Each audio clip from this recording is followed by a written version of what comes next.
हरे कृष्णा। तो बहुत बहुत स्वागत है आप सभी का हमारे आज के सेशन में। आज हम प्रकृति के नियम जो हमारा ग्रंथ है जिसे हम पढ़ रहे हैं, कल हमने जहाँ तक पढ़ा था आज हम उसके आगे पढ़ेंगे। तो कल हमने विशेष रूप से चर्चा किया था कि जो भगवद गीता का ज्ञान है उसे भक्त ही समझ सकते हैं और जो है वो हमें भक्त की सहायता से समझना है। प्रमाणिक ज्ञान जो है वो किस प्रकार से लिया जाता है वो हमने कल यहाँ पर चर्चा किया था, है ना। आगे हम आज पढ़ रहे हैं, यहाँ तक हमने पढ़ा था। देखो भगवद गीता में कृष्ण कहते हैं कि केवल उनके भक्त ही गीता को समझ सकते हैं, अतः ये तथाकथित विद्वान धोखा दे रहे होते हैं। निष्कर्ष यह है कि यदि आप यथार्थ आध्यात्मिक ज्ञान चाहते हैं तो आपको ऐसे प्रमाणिक गुरु के पास जाना होता है जिसने परम सत्य को जान लिया हो, अन्यथा आप अंधकार में रहेंगे। आप यह नहीं सोच सकते, ओह मैं चाहे गुरु बनाऊं या ना बनाऊं, कुछ भी हो पुस्तकें तो हैं ही जिनसे मैं सीख सकता हूं। किंतु नहीं, वैदिक आदेश है तद विज्ञानार्थम स गुरुमेव विगच्छेत। गच्छेत शब्द का अर्थ है अवश्य जाएं। ऐसा नहीं कि चाहे तो जाएं चाहे तो ना जाएं। दिव्य ज्ञान को समझने के लिए गुरु के पास जाना ही चाहिए, यही वैदिक आदेश है। आपको दो बातें जाननी चाहिए, माया क्या है और कृष्ण क्या है, तभी आपका ज्ञान पूर्ण है। निसंदेह कृष्ण इतने अच्छे हैं कि यदि आप किसी भी तरह से उनके पूर्ण शरणागत होते हैं तो आपको ज्ञान की खोज करने की आवश्यकता नहीं रहेगी। तब आप ना केवल यह जान सकेंगे कि कृष्ण क्या हैं, अपितु आप स्वतः समझ जाएंगे कि माया क्या है। कृष्ण आपको भीतर से बुद्धि प्रदान करेंगे। अतः गुरु तथा कृष्ण दोनों की कृपा से मनुष्य भक्तिमय सेवा अपनाता है। सो कैसे? उनकी कृपा समानांतर पटरियों पर चलती है। वॉइस ठीक नहीं आ रही है। आवाज़ ठीक नहीं आ रही मेरी? हरे कृष्णा। अभी ठीक है? अतः गुरु तथा कृष्ण दोनों की कृपा से मनुष्य भक्तिमय सेवा अपनाता है। सो कैसे? उनकी कृपा समानांतर पटरियों पर चलती है।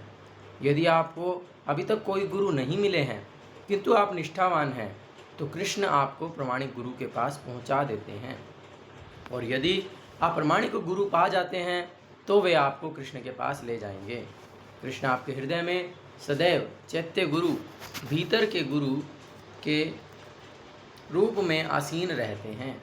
इसी चैत्य गुरु स्वयं को बाह्य गुरु के रूप में प्रकट करते हैं। इसीलिए गुरु कृष्ण के प्रत्यक्ष प्रतिनिधि होते हैं। ईशोपनिषद कहती है कि हमें विद्या तथा अविद्या को जानना चाहिए। अविद्या भौतिक ज्ञान के छद्म वेश में अज्ञान है। श्रील भक्तिविनोद ठाकुर ने अपने एक गीत में लिखा है कि भौतिक ज्ञान की प्रगति केवल माया के दायरे की प्रगति है। आप भौतिक ज्ञान में जितना ही अधिक बंधते उलझते जाएंगे उतना ही कम कृष्ण भावना को समझ पाएंगे।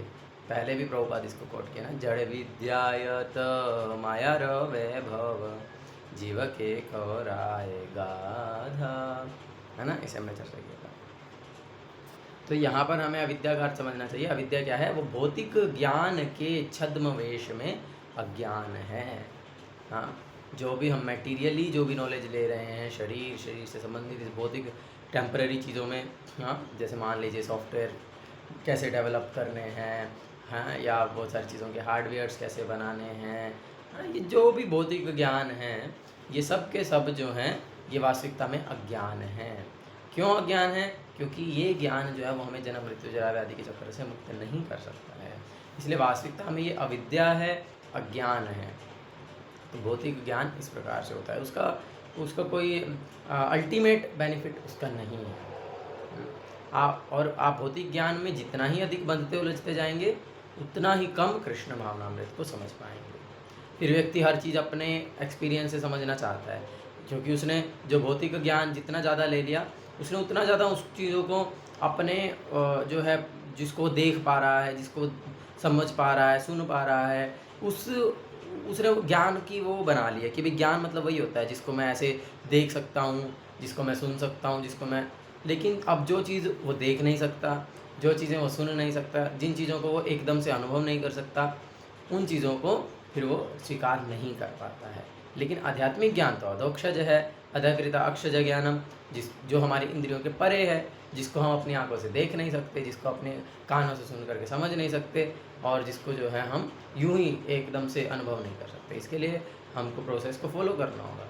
हाँ, तो वो फिर स्वीकार नहीं कर पाते। भौतिक ज्ञान में बड़े चढ़े लोग सोचते हैं, इस कृष्ण भावनामृत आंदोलन से क्या लाभ। उनमें आध्यात्मिक ज्ञान के लिए कोई आकर्षण नहीं रहता, वे अविद्या में अत्यधिक तल्लीन रहते हैं। कुछ भारतीय किशोर भारत की आध्यात्मिक संस्कृति का तिरस्कार करके प्रौद्योगिकी सीखने के लिए पश्चिम में आते हैं। जब वे यह देखते हैं कि जिन वस्तुओं को उन्होंने भारत में तिरस्कृत कर दिया था, उन्हें ही मैंने पश्चिम में चालू कर दिया है, तो उन्हें आश्चर्य होता है। पश्चिम में मेरे आने का एक कारण यह है कि आधुनिक भारत ने आध्यात्मिक ज्ञान को ठुकरा दिया है। आज भारतीय सोचते हैं कि यदि वे पाश्चात्य टेक्नोलॉजी का अनुकरण कर सकें तो वे सुखी बन सकेंगे। यह माया है। वे यह नहीं देखते कि टेक्नोलॉजी में भारतीयों से 300 गुना अधिक बड़े चढ़े लोग भी सुखी नहीं हैं। भारत ना तो अमेरिकी ना ही यूरोपीय टेक्नोलॉजी की कम से कम अगले 300 वर्षों तक बराबरी कर सकेगा, लेकिन पाश्चात्य देश दीर्घकाल से टेक्नोलॉजी का विकास करते रहे हैं। किंतु सृष्टि के आदिकाल से भारतीय संस्कृति, आध्यात्मिक संस्कृति रहती आई है। विद्या या सच्चा आध्यात्मिक ज्ञान प्रौद्योगिकी पर निर्भर नहीं होता। श्रील व्यासदेव वैदिक ज्ञान के आदि गुरु हैं। वे किस तरह रह रहे थे बद्रिकाश्रम में एक कुटी में, लेकिन उनके ज्ञान को तो देखिए। उन्होंने अनेक पुराण लिखे जिनमें श्रीमद् भागवत सम्मिलित है। उन्होंने ही वेदांत सूत्र तथा महाभारत भी लिखे हैं। यदि आपको व्यासदेव द्वारा लिखित हर पंक्ति पढ़नी हो तो आपका सारा जीवन लग जाएगा। अकेले श्रीमद् भागवत में 18,000 से कम श्लोक नहीं हैं, और हर श्लोक इतना सारगर्भित है कि उसे पूरी तरह समझने में सारा जीवन लग जाएगा। यह है वैदिक संस्कृति। आगे पढ़िए कोई और।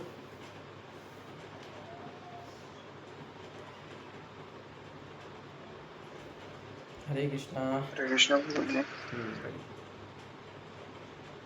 वैदिक वाक्य में जो ज्ञान नहीं था, न केवल आध्यात्मिक ज्ञान अपितु भौतिक ज्ञान भी, वह अतुल्य है। वेदों में खगोल, विज्ञान, गणित एवं अनेक अन्य विषयों की चर्चा है। ऐसा नहीं है कि प्राचीन काल में विमान नहीं थे। पुराणों में इनका उल्लेख किया गया है। यह विमान इतने सुदृढ़ तथा इतने तेज होते थे कि वे आसानी से अन्य ग्रहों तक जा सकते थे। ऐसा नहीं है कि वैदिक युग में भौतिक ज्ञान की उन्नति नहीं हुई थी, उन्नति थी, लेकिन तब लोग इसे इतना महत्वपूर्ण नहीं मानते थे। उनकी रुचि आध्यात्मिक ज्ञान में थी। अतः मनुष्य को जानना चाहिए कि विद्या ज्ञान क्या है और अविद्या क्या है। यदि हम अविद्या अर्थात भौतिक ज्ञान में प्रगति करेंगे तो हमें बारंबार जन्म लेना तथा मरना होगा। इतना ही नहीं, इसकी कोई गारंटी नहीं है। आपका अगला जन्म क्या होगा यह आपके हाथ में नहीं है। आज आप अमेरिकी होने के नाते सुखी हैं, किंतु इस शरीर को त्यागने के बाद आप कोई भी आदेश नहीं चलेगा, क्योंकि आप नहीं चलेगा कि मुझे फिर से अमेरिकी शरीर प्रदान कीजिए। आपको अमेरिकी शरीर प्रदान हो सकता है, किंतु यह एक अमेरिकी गाय का हो सकता है। तब तो आपके भाग्य में कसाई घर जाना लिखा है। इसलिए भौतिक ज्ञान का अनुशीलन राष्ट्रवाद, समाजवाद, यहवाद केवल समय का घोर अपव्यय है। अच्छा हो कि असली ज्ञान अर्थात वैदिक ज्ञान का अनुशीलन किया जाए, तो कृष्ण की शरण तक ले जाने वाला है, जो कृष्ण की शरण तक ले जाने वाला है। जैसे कि भगवत गीता में कृष्ण कहते हैं, बहूनां जन्मनामन्ते ज्ञानवान् मां प्रपद्यते। सच्चे ज्ञान वाला व्यक्ति अनेक अनेक जन्मों के बाद कृष्ण के पास आता है और यह सोचकर उनकी शरण ग्रहण करता है कि हे कृष्णा, आप सर्व ज्ञान के समस्त अनुशीलन का यही अंत है। ब्रह्म के अब यहाँ पर जो है ये टॉपिक प्रकाश से खत्म हो परे। गया। अब अगला टॉपिक शुरू हो रहा है, ब्रह्म के श्वेत प्रकाश से परे। तो यहाँ तक जो है हमने ये चर्चा किया है विद्या और अविद्या के बारे में, कि जो भौतिक ज्ञान के नाम पर जो भी है वो अविद्या है, वास्तविकता में वो हमें जन्म मृत्यु के चक्र से मुक्त नहीं कर सकती है, इसलिए उसका कोई लाभ नहीं है। लेकिन जो वास्तविक ज्ञान है, जो विद्या है, वह तो आध्यात्मिक ज्ञान है जो हमें जन्म मृत्यु के चक्र से मुक्त होने करवा सकती है। और ऐसा नहीं है कि वैदिक संस्कृति में भाई ठीक है आध्यात्मिक ज्ञान है तो भौतिक प्रगति नहीं थी, तो नहीं, भौतिक प्रगति भी थी, बल्कि उससे कहीं कहीं ज़्यादा थी। इसमें हम कई उदाहरण सुनते हैं, जैसे प्रभुपाद विमान का ही उदाहरण दिए हैं। तो ये तो अभी जो विमान हैं ये तो बहुत छोटे छोटे विमान हैं, जिसमें जो है जो कि आकाश में एक जगह पर रुक नहीं सकते हैं। जो एक तरफ से उड़ेगा तो उसको दूसरी जगह जा कर के उतरना पड़ेगा, वो रुक नहीं सकता है। और जो है उसका पेट्रोल ख़त्म हो जाएगा या कुछ भी हो जाएगा तो फिर जो है वो गिर जाएगा इमीडिएटली। लेकिन जो पहले के समय में जो विमान होते थे वो बहुत दिव्य होते थे, बहुत बड़े बड़े होते थे, पूरा पूरा गांव जितने बड़े, पूरा पूरा शहर जितने बड़े, हम इस प्रकार से श्रीमद् भागवतम में देखते हैं, पूरे पूरे शहर जितने बड़े जो हैं विमान होते थे, उसमें नदियाँ बहती थी, विमान के अंदर पहाड़ होते थे, उद्यान होते थे, महल होते थे। हाँ, इस प्रकार से उसमें बहुत सारे लोग एक साथ रह सकते थे और वो जो है उड़ता रहता था, और वो जो है कहीं पर भी रुक सकता था, कहीं पर भी उतर सकता था, कहीं पर भी चल सकता था। इस प्रकार के कई अनेक दिव्य विमानों का वर्णन जो है हमें शास्त्रों में मिलता है। या जैसे रावण का पुष्पक विमान है, या दूसरे और अन्य कई विमानों का जो वर्णन है वो हमें शास्त्रों में मिलता है। और जो है जैसे जब परीक्षित महाराज को जो है सुखदेव गोस्वामी जब कथा सुना रहे हैं तो उसमें सूत गोस्वामी और शौनक आदि ऋषियों के बारे में बता रहे हैं। तो सूत गोस्वामी कथा कर रहे हैं और शौनक आदि ऋषि, तो कितने ऋषि थे वहाँ पर पता है किसी को? 60,000 ऋषि थे, जिसमें से मुख्य जो हैं जो सबसे जो सबको मतलब कि सबका प्रतिनिधित्व कर रहे थे वे थे शौनक ऋषि। तो इसलिए उनको बोलते हैं शौनक आदि ऋषि। तो शौनक आदि ऋषि वो 60,000 ऋषि जो हैं वो बैठे हुए थे और सूत गोस्वामी कथा कर रहे थे। तो वहाँ पर अब 60,000 लोगों को सुनाने के लिए अभी 60,000 लोगों के लिए अरेंजमेंट करेंगे तो कितने बड़े बड़े स्पीकर लगाने पड़ेंगे, हाँ, कितना बड़ा बड़ा माइक लगाना पड़ेगा, कितना सारा अरेंजमेंट करना पड़ेगा। लेकिन उस समय इसकी कोई आवश्यकता नहीं थी, उस समय तो ये सब चीज़ें थी नहीं। तो फिर इतने सारे लोगों ने एक साथ कथा कैसे सुन ली, इतने सारे लोग एक साथ कैसे सुन पा रहे थे? तो इस प्रकार से सारी टेक्नोलॉजी जो है सब चीज़ें थी, पहले भी सारी व्यवस्थाएं थी और वो आध्यात्मिक रूप से थी, वो अपने वास्तविक रूप में थी, उसका कोई साइड इफेक्ट नहीं था, वो दिव्य रूप में थी। सब जो है अपने हृदय से सारी कथा को श्रवण कर पा रहे थे। ये ज्ञान जो है वो वास्तविकता में दिव्य ज्ञान हृदय प्रकाशित है ना, तो हृदय से ट्रांसफ़र होता है, तो सब लोग बैठ करके सुन पा रहे थे। लेकिन अभी तो जो है कितना अभी मान लीजिए कि इतने सारे लोगों को सुनाना भी है तो एक अरेंजमेंट बनाया भी है, लेकिन वो इम्परफेक्ट है, उसमें बहुत सारी कमियां रहेंगी। वो कभी ची ची करेगा, कभी चै चै करेगा, कभी लाइट चली जाएगी, कुछ हो जाएगा, इंटरप्शन आ जाएगा, कितना सारा उसका साइड इफ़ेक्ट भी है, कितना सारा उसका नुकसान भी है और कितने सारी उसमें बाधाएं भी हैं। तो इस प्रकार से हम समझ सकते हैं कि ये सब अविद्या है और इसीलिए हमें वास्तविकता में विद्या को प्राप्त करना है। विद्या जो है वो आत्मा का ज्ञान है, वो भगवान का ज्ञान है, वो आध्यात्मिक ज्ञान है। तो हमें उस विद्या को ग्रहण करना है और जो जितना अधिक भौतिक ज्ञान को प्राप्त करेगा उतना ही अधिक वो आध्यात्मिक ज्ञान को प्राप्त फिर उसको स्वीकार नहीं कर पाएगा। तो इसीलिए इस प्रकार से हमें समझते हुए आध्यात्मिक ज्ञान को प्राप्त करने के लिए हमको प्रयास करना चाहिए। आगे कोई और पढ़िए।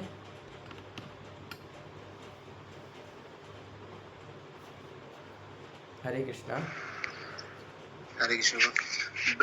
ब्रह्म के श्वेत प्रकाश से परे। ईर्षोपनिषद कहती है मनुष्य को चाहिए कि वह पूर्ण पुरुषोत्तम भगवान तथा उनके दिव्य नाम को तथा नाशवान भौतिक सृष्टि के साथ साथ उसके नश्वर देवताओं, मनुष्यों तथा पशुओं के बारे में ठीक से जाने। जब वह इन्हें जान लेता है तो वह उसी के साथ उसी के साथ इस अस्थाई विराट प्राकट्य को पार कर जाता है और ईश्वर के शाश्वत प्रभु प्रगट। थोड़ा नीचे कर रहा हूँ। यही है। हाँ, तो ईश्वर के शाश्वत साम्राज्य में पहुंचकर आनंद तथा ज्ञानमय शाश्वत जीवन का भोग करता है। हे प्रभु, हे समस्त जीवों के पालन करता, आपका असली मुखमंडल चौंध देने वाले तेज से आच्छादित है। कृपया इस आवरण को हटा लीजिए और अपने शुद्ध भक्तों को अपना दर्शन दीजिए। ये भी ईशोपनिषद का ही एक प्रार्थना है।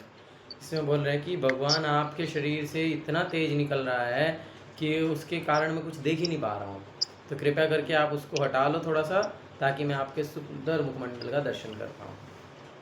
तो यहाँ से पता चलता है कि परम सत्य केवल ब्रह्म नहीं है, वो केवल प्रकाश नहीं है, लेकिन वो प्रकाश इतना अधिक तेज है कि उसको हर कोई पार नहीं कर पाता है भक्ति के अतिरिक्त। यहाँ पर ईशोपनिषद ईश्वर के साम्राज्य का वर्णन करती है। हर लोक का, चाहे वह आध्यात्मिक हो या भौतिक, एक अधिष्ठात देव होता है। उदाहरणार्थ, सूर्य लोक का अधिष्ठात देव विवस्वान है। इसकी जानकारी हमें भगवद गीता से प्राप्त होती है। इस तरह भौतिक आकाश के भीतर लाखों करोड़ों ब्रह्मांड है और प्रत्येक ब्रह्मांड में लाखों करोड़ों ग्रह हैं तथा हर ग्रह में एक अधिष्ठाता देव होता है। भौतिक आकाश से परे ब्रह्म ज्योति या आध्यात्मिक आकाश है, जहाँ असंख्य वैकुंठ ग्रह हैं।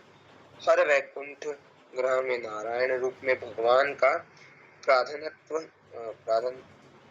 रहता है और हर नारायण का भिन्न नाम होता है, यथा प्रद्युम्न, अनिरुद्ध, शंकरषण आदि।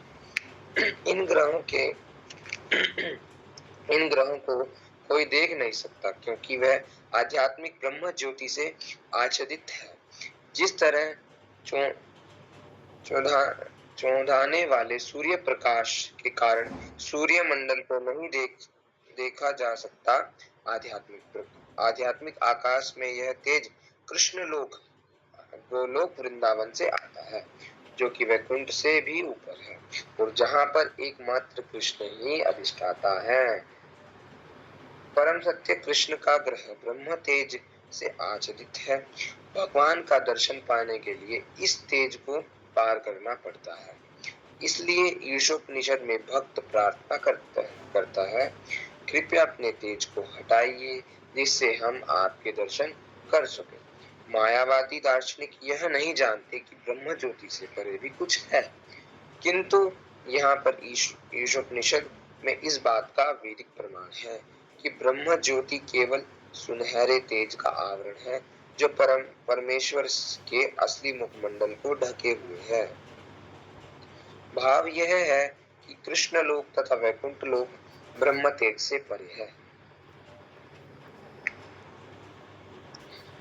और केवल भक्त ही इन आध्यात्मिक लोकों में प्रविष्ट हो सकते हैं।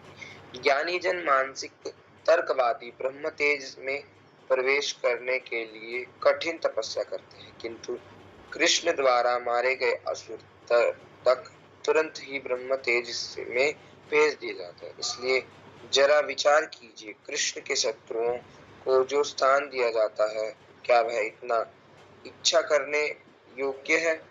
यदि मेरा शत्रु मेरे घर आता है तो मैं उसे ठहरने के लिए कोई स्थान दे सकता हूँ, किंतु यदि मेरा घनिष्ठ मित्र आता है तो मैं उसके ठहरने के लिए इससे अधिक अच्छा स्थान देता हूँ। अंततः यह ब्रह्म तेज तनिक भी अभिलाषित नहीं है। श्रील प्रबोधानंद स्वामी और श्रील प्रबोधानंद सरस्वती ने एक सुंदर श्लोक रचा है, जिसमें वह कहते हैं कि जिस भक्त ने भगवान की कृपा प्राप्त कर ली हो, उसके लिए ब्रह्म तेज नरक तुल्य है, तो फिर स्वर्ग के विषय में क्या कहा जाए। प्रभु, कर्मी जन स्वर्ग लोक जाने के लिए अत्यधिक इच्छुक रहते हैं, क्योंकि वह वहां पर देवतागण निवास करते हैं, किंतु भक्तों के लिए स्वर्ग स्वर्ग एक छलावे की भांति है। वह वहां जाने के लिए तनिक भी लालायित नहीं रहते। और फिर योगी जन है, जो विशेष शक्तियां पाने के लिए इंद्रियों को वश में करने के लिए कठिन प्रयास करते हैं। इंद्रियां तो विषधर सर्प की तरह है, क्योंकि जो ही आप इंद्रिय तृप्ति में लिप्त होते हैं, जो ही इंद्रियां आपको डसती हैं, तो ही आप नीचे गिर जाते हैं। किंतु भक्त कहता है, मैं इन इंद्रियों रूपी विषधर सर्प से नहीं डरता, क्योंकि मैं उन्हें उनके विषदंत निकाल लिए हैं। दूसरे शब्दों में, भक्त अपनी इंद्रियों को कृष्ण की सेवा में लगाकर इंद्रिय तृप्ति में लिप्त होने के लिए लालायित नहीं रहता। इस तरह उसकी इंद्रियां उसे घसीट कर जीवन की नारकीय दशा में नहीं पहुंचा सकती। तो यहाँ पर प्रभुपाद जी ने एक्सप्लेनेशन दिया है कर्मी का, ज्ञानी का और योगी का। कर्मी का अर्थ है जो कि भोग करना चाहते हैं, इंद्रिय तृप्ति करना चाहते हैं और स्वर्ग जाना चाहते हैं। फिर दिया सबसे पहले एक्चुअल में ज्ञानी के बारे में प्रभुपाद ने बताया था। तो ज्ञानी हैं जो कि ब्रह्म ज्योति में लीन हो जाना चाहते हैं, ब्रह्म प्रकाश में जाना चाहते हैं, वे ज्ञानी हैं। और योगी कौन है? जो वे सिद्धियाँ प्राप्त करके इसी संसार में ही भोग करना चाहते हैं। लेकिन भक्त जो है वो इन तीनों से ऊपर होता है। अभी यहाँ पे आगे एक्सप्लेनेशन दिया गया। कोई और पढ़िए। हरे कृष्णा। इस तरह भक्तगण कर्मियों, ज्ञानियों तथा योगियों से ऊपर है। हरे कृष्णा। प्रभु स्क्रीन नहीं आ रही। क्यों? ये हट गया एकदम से। बाकी किसी को नहीं दिख रही है? हरे कृष्ण। दिख रही है प्रभु, दिख रही है हमें तो। बिल्कुल दिख रही है। आपके नेटवर्क में प्रॉब्लम है शायद। आप ज्वाइन करके नेटवर्क कनेक्ट आ गई। हाँ? इस तरह भक्तगण कर्मियों, ज्ञानियों तथा योगियों से ऊपर है। भक्तों का स्थान सर्वोपरि है, क्योंकि केवल भक्ति द्वारा ही ईश्वर को समझे जा सकते हैं। कृष्ण यह नहीं कहते कि आप उन्हें सकाम कर्म द्वारा समझा जा सकते हैं। वे ये नहीं कहते कि आप उन्हें तर्क वितर्क द्वारा समझ सकते हैं। वे ये नहीं कहते कि आप उन्हें योग शक्ति द्वारा समझ सकते हैं। वे स्पष्ट कहते हैं, भक्त्या मामभिजानाति यावान् यश्चास्मि तत्त्वतः। मुझे केवल भक्ति द्वारा यथारूप से सही समझा जा सकता है। भक्ति के अलावा परम सत्य को समझने की कोई संभावना नहीं है। अन्य कोई भी विधि अपूर्ण है, क्योंकि वह तर्क पर आधारित रहती है। उदाहरणार्थ, विज्ञानी भले ही इसका तर्क करे कि सूर्य लोक क्या है, क्योंकि वह वहां तक पहुंच नहीं सकते, अतः वह वास्तव में ये नहीं जान सकते कि सूर्य लोक है क्या। वह केवल कल्पना कर सकते हैं। बस एक बार 3 अंधे व्यक्ति एक हाथी के पास आए। वे हाथी को टटोलने लगे तथा यह कल्पना करने लगे कि वह क्या है। एक ने उसकी बड़ी टांग छुई तो उसने निष्कर्ष निकाला, अरे हाथी तो खंबे जैसा है। दूसरे व्यक्ति ने सूंड छुई तो यह निष्कर्ष निकाला, यह हाथी तो सर्प की तरह है। तीसरे व्यक्ति ने हाथी का पेट टटोला तो उसने निष्कर्ष निकाला, यह हाथी एक बड़ी नाव जैसा है। किंतु वास्तव में वे तीनों अंधे व्यक्ति ये नहीं जानते कि असल में हाथी क्या होता है।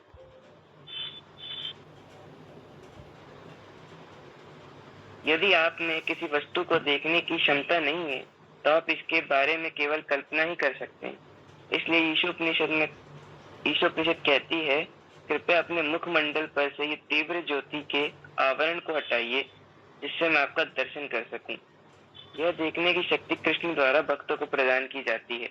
जब वह उस में अपने प्रति प्रेम को देख लेते हैं। ब्रह्म संहिता में कहा गया है, प्रेमांजना छुरिता प्रेम भक्ति विलोचनेन। भक्तगण अपनी आंखों में ईश्वर का प्रेम का अंजन लगाते हैं, इसलिए वे अपने हृदय के भीतर भगवान का सुंदर स्वरूप का दर्शन कर सकते हैं।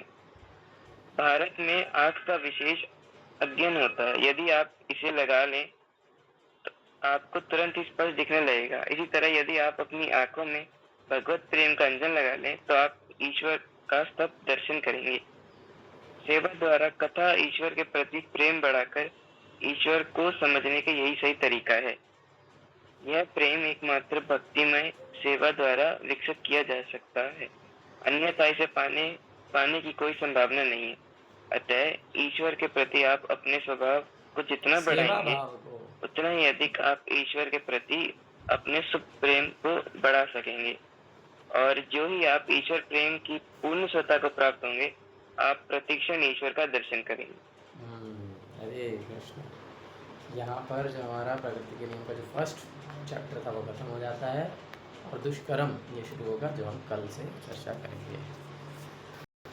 तो यहाँ पर जो है बहुत ही सुंदर एक्सप्लेनेशन दिया कि जो है हम कैसे भगवान को दर्शन कर सकते हैं। जैसे हमने पिछले अभी चर्चा किया था कि यह आध्यात्मिक ज्ञान है, इसको हम उस प्रकार से नहीं देख सकते हैं, उस प्रकार से नहीं समझ सकते हैं जिस प्रकार से हम भौतिक ज्ञान को समझते हैं। तो इसको कैसे समझते हैं? इसको समझने के लिए हमको क्या करना होगा? आँख में अंजन लगाना पड़ेगा भगवान का दर्शन करने के लिए। प्रेमांजना छुरिता भक्ति विलोचनेना। भक्ति रूपी प्रेम रूपी अंजन जो है वो हमें अपनी आँखों में लगाना होगा। और वो सुप्त प्रेम या वो भक्ति क्या है? वो है सेवा भाव। तो हमें भगवान के प्रति अपने सेवा भाव को बढ़ाना होगा कि मुझे भगवान को सेवा करनी है। उस सेवा के भाव को बढ़ाना होगा और उन सेवाओं को बढ़ाना होगा जो हम भगवान के लिए कर रहे हैं। तब जो है हम धीरे धीरे जो है उसी के अनुपात में जो हमारा सुप्त कृष्ण प्रेम है वह जागृत होगा और उसी के अनुपात में हम भगवान को अनुभव कर पाएंगे, इस आध्यात्मिक ज्ञान को अनुभव कर पाएंगे, उसे समझ पाएंगे। ठीक है, किसी का कुछ प्रश्न है तो पूछ सकते हैं, नहीं तो फिर एंड करते हैं।